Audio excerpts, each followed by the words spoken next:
Recently, I was thinking about what my first video should be for this channel.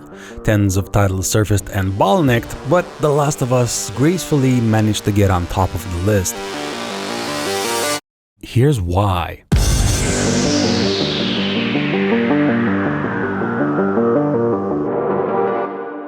The Last of Us was originally released in 2013 exclusively for the PlayStation 3. It was made by Naughty Dog, a Sony first-party video game company that's famous for hit franchises like Crash Bandicoot, Jak and Daxter, and the Uncharted series. Is that it? Now, for those unfamiliar with the term first party, it simply means that it's owned by Sony and it only makes games for their ecosystem, aka the PlayStation. So back then, me and a friend of mine locked ourselves in my house and we finished it in 2 days worth of time. For me, The Last of Us was an experience unlike any other I've had before with a video game. This is like the coolest thing I've ever seen. So now in 2020, when I booted up the game for the first time, and I don't even remember how long, saw the title screen while hearing the superb soundtrack running in the background,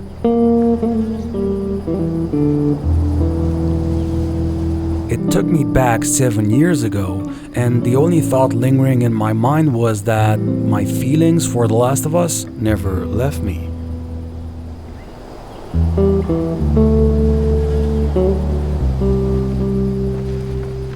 One of the main reasons I adore this game has to be thanks to its near-perfect storytelling.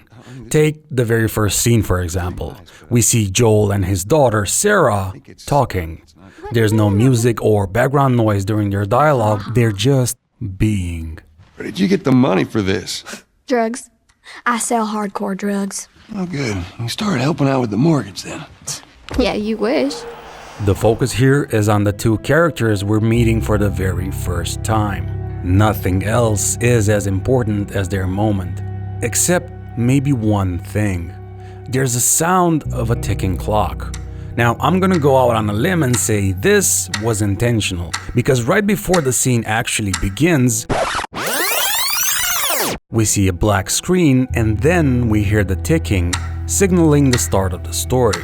But at the same time, it acts like a countdown to something. Given the fact that later Sarah's storyline comes to a tragic end in one of the most brutal scenes ever shot in a video game, it's not hard to see that the ticking clock was actually counting down the time left between the two of them. Baby! Don't do this to me, baby. Don't do this to me, baby. Come on.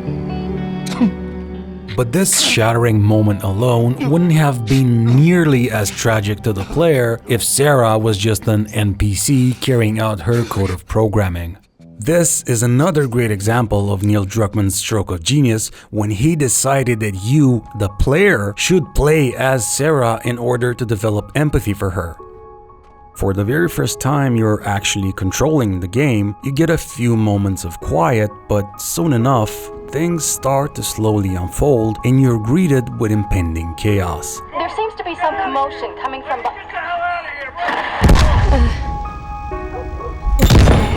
Also, with an ever slightly rising tension that's achieved with Sarah's every step forward. Until the story is done with subtleness and there's no turning back now. Jimmy, I am warning you!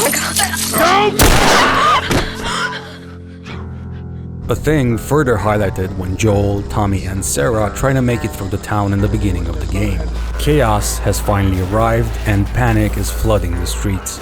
All of these elements are leading up to this iconic scene that ends your first incursion into the world of The Last of Us. Still on the notion of structure, another thing that struck me was the narrative circle that begins with Sarah and ends with Ellie. And no matter how cliché the evolution of the father-daughter relationship might sound to some, the thread of the story between Joel and Ellie is so ingeniously woven that no amount of analysis could unravel it. Among the things the story has to offer in its originality, one of the most poignant of them all has to be the roller coaster of emotions I felt during Joel and Ellie's brief but intense experience with Henry and Sam. At the start of their story arc, it's a delight to meet this mirroring relationship Henry has with his brother Sam. Alright, ready? Ow! A blueberry hurt you? Then we're witness to a plot twist that, at least in my case, made me despise Henry for betraying Joel and Ellie. I'm sorry. We're leaving. What? What's this bullshit? Afterwards, with the proper explanation of Henry's motives, I even understood why he left Joel hung out to dry like that. He left us to die out there. No, you had a good chance of making it, and you did. But coming back for you meant putting him at risk. But then, as soon as I started accepting them back into my good graces, this happens. Shit, he's turning! That's my fucking brother! Screw it!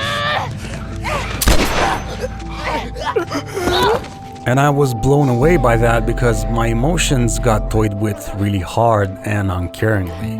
But setting my feelings aside for a second, I cannot deny the genius storytelling that took place during this entire encounter. This is your fault. This is nobody's fault, Henry. It's all your fault! Henry! Henry, no! Oh my god. Another part of the game that shocked me was the entire winter section. But before we get into that though, we see Joel getting impaled by a metal spike, and a couple of minutes later we're being witness to this scene. Now, in this narrative thread of the story, we don't know if Joel is dead or alive, and the structure is just toying with our emotions. The shock for me was great because the mystery was being dragged out and I just wanted to find out what the hell happened to Joel. Fast forward and we find out that he's alive, and then something else happens that is equally important structure-wise. Now we see the action being split into two segments. One where we intermittently play as both characters. So all of a sudden, the game takes the rules it started out with and just throws them out the window. In a seminar, Trey Parker from South Park describes this kind of structure perfectly. What should happen between every beat that you've written down is either the word therefore or but. This happens, and therefore this happens. But this happens, therefore this happens. So in our case, we have Ellie being hunted and the end of that short storyline. Then you play as Joel and you start chasing after her. Now that's over with. This goes on until the end of the winter section, when it all peaks with Ellie going berserk and Joel calming her down. At the same time, this is when their relationship reaches its apex, mirroring the love of a father for his daughter. He tried to... Oh, baby girl. It's okay. It's okay. Joel. It's okay. Now, I don't know about you, but for me, these aren't mere tropes you find in your everyday video game. These are extremely well planned and perfectly crafted moments. Writing, directing, and acting like this are the key factors in what sets The Last of Us apart.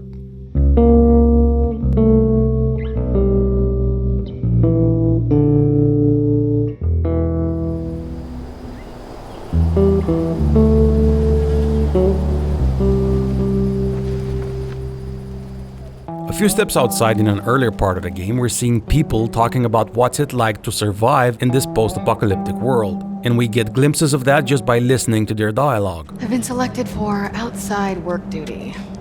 Oh, it's such crap. These small scenes that shape the environmental storytelling didn't have to be written, and you could just as easily pass them by and not have paid attention to them. Next batch coming right up. But they do exist, and their purpose is immersion. That's one of the many differences between this heavy narrative title and many other games. Bear in mind that this was back in 2013, when third-person action-adventure shooters didn't have this level of detail when it came to environmental storytelling. Throughout the story, you find various notes you can choose to read or ignore. For instance, one of my favorites belongs to a boat captain. You find recollections of his actions so well told and visually supported that you can't help but be more immersed in this gorgeously designed world. It's motifs like this that simply make me adore The Last of Us. Your fellow hunters do this? Cute. My money's on the military. You sacrifice the few to save the many. But the storytelling continues through the graphics as well, and let me tell you that in 2020, this remastered version still looks impressive. I remember the first time I played it on a PlayStation 3 and saw the visuals. I was not only impressed by the graphical fidelity, but even more so by the attention to detail Naughty Dog poured into every scene, every room, even in every corner. Oh man, can't deny that view. So it's pretty obvious that in The Last of Us, the environment is used as a tool for storytelling. Everything from out-of-reach vistas to cramped corridors, torn down music stores, or just this random guy that died in an armchair in an alley. Another example of achieving immersion through environmental storytelling is Bill's bar, which is just brimming with superb detail, or the barricaded windows in this church, where you can tell there was a last stand with a lot of people when things started to go south, or that it might not be the greatest idea to keep a picture of a naked lady right next to your baby's crib.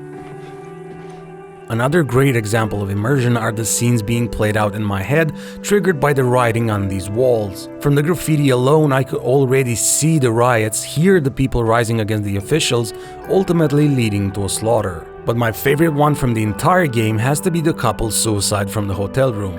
For some bizarre reason, I always found this picture kind of soothing. Guess they took the easy way out, huh? It ain't easy. Trust me. It ain't easy.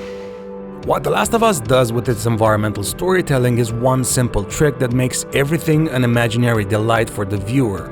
It implies. And then you do the rest. It rarely shows a side story to you directly.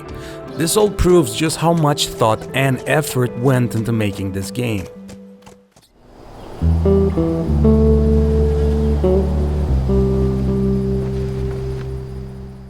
Besides the plot, among the best selling points of any story are undoubtedly the characters. The better they're written and developed, the better your fictional relationships develop with those characters. Take Tess, for example. Every little detail is so well thought out that we don't need to see Tess for hours on end or even play as her to understand her personality. The spoken dialogue combined with her body language tells us everything we need to know about her, and mainly that she's a hardcore survivalist.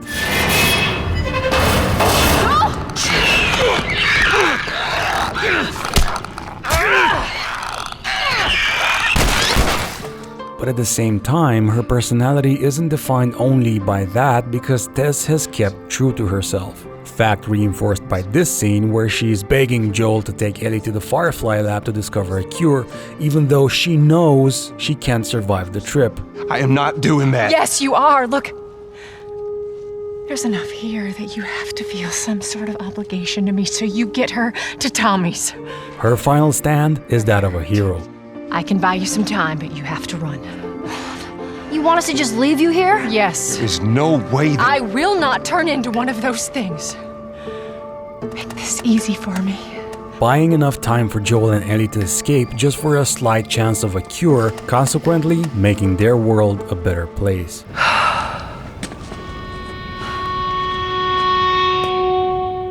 Fun fact about Tess is that in the original script she turned on Joel and was supposed to hunt him down after a plot twist, but no one saw this happening, so it got scrapped.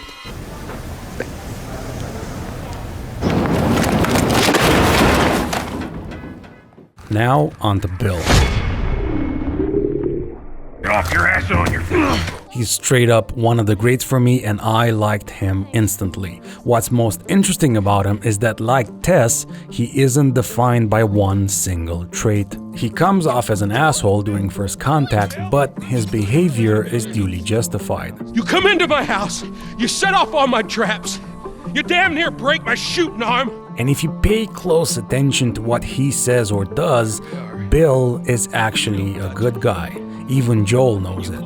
Bill's a good guy, he just definitely needs some time warming up to you, that's all.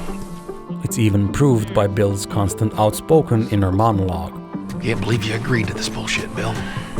What you should have done was just left him back there. You weren't kidding about him. Yeah, he's one of a kind. Another instance where Bill shows his true colors is when he says this line. You know, as bad as those things are, at least they're predictable. The normal people that scare me. Now for me, the fact that he prefers the infected over the unpredictability of regular people is proof enough that in a world without order, he sticks to his moral guns. And on the topic of morals... Hello? We just want to talk. we have David. David is one of the best representations of people's morality being obliterated by the need to survive. Compared to Bill and Tess, he resides at the opposite side of the spectrum. David is so far gone that he finds excuses for everything he does. You kill to survive. And so do we. We have to take care of our own, by any means necessary. Now, I'm not blaming him for becoming a cannibal, but I do have a question for you.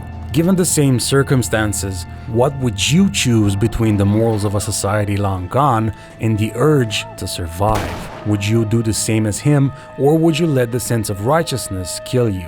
I'm asking because I don't find David repulsive. I pity him for what he is. And for me to feel sorry for an unscrupulous cannibal, man, that takes some awesome writing and acting performances. Honestly, I would love a spin-off with David just to see what he was like before all this went down and what it takes to break a human being. You think you know me?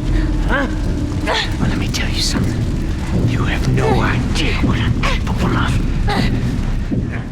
What all of these side characters have in common, apart from them not being the sum of only one thing, is that you get to know them really fast, really well. You don't have to play as Tess, Marlene, Henry, Bill, or David to get a complete picture of who they are. Now, naturally, I saved the best for last. Joel is one of my favorite characters of all time. What I love most about his story is his journey through torment and redemption. The similarity of the scenes of his descent into hell in the beginning and his salvation at the end are so perfectly mirrored that my words couldn't possibly do the writing any justice. From the moment he lost Sarah, Joel fell into chaos. A chaos shaped more by his true nature and inner struggles than by the outside world, like a warrant with no restrictions. Where was the operating room? I ain't got time for this. Where? What I mean by that is that Joel wasn't corrupted by this world alone. He was no Boy Scout before the apocalypse either. A case I can argue with this scene right here from the beginning of the story, when they come across people in distress and Tommy offers to help them, revealing his altruism, whereas Joel shuts down the idea from the start. What do you think you're doing? Keep driving. I got a kid, Joel. So do we. But we have room. Keep driving, Tommy. His priority is his immediate family, damning everyone else in the process. While replaying the game, I found that this small glimpse is a fantastic foreshadowing of who Joel actually is as a character. In my opinion, this small detail proves my point that Joel wasn't transformed by the apocalypse alone, but that's how he managed to become the worst version of himself. Let me go! Please. You just come after her. But at the same time, that is exactly what kept him alive through the years, as well as others close to him. I got nothing but nightmares from those years. You survived because of me. It wasn't worth it.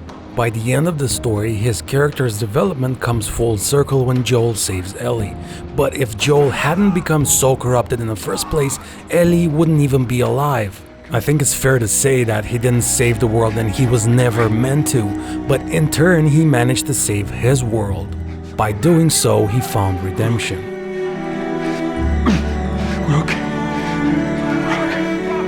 And while he did save her life and arguably damned humanity in the process, he did so by lying to her so that he wouldn't lose her. Swear to me that everything that you've said about the Fireflies is true. I swear. Okay. Not the worst sin Joel ever committed, but by their relationship standards, it's a pretty big issue.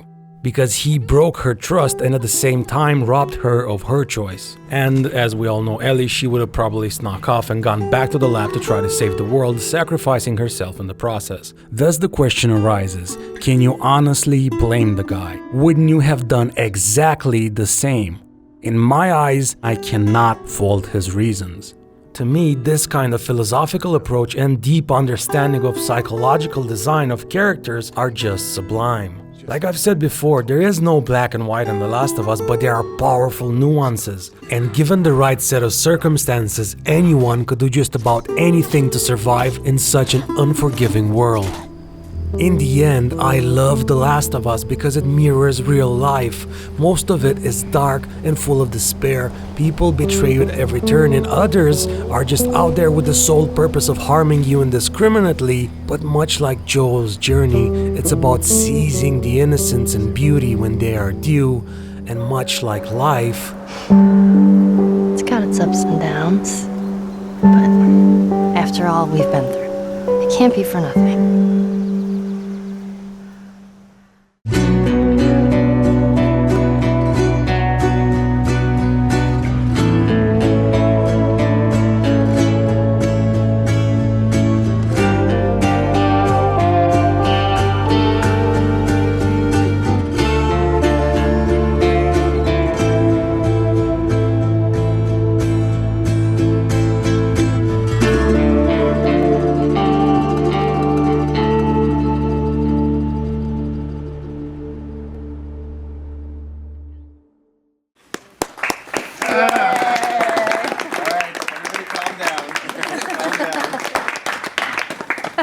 Thanks, guys.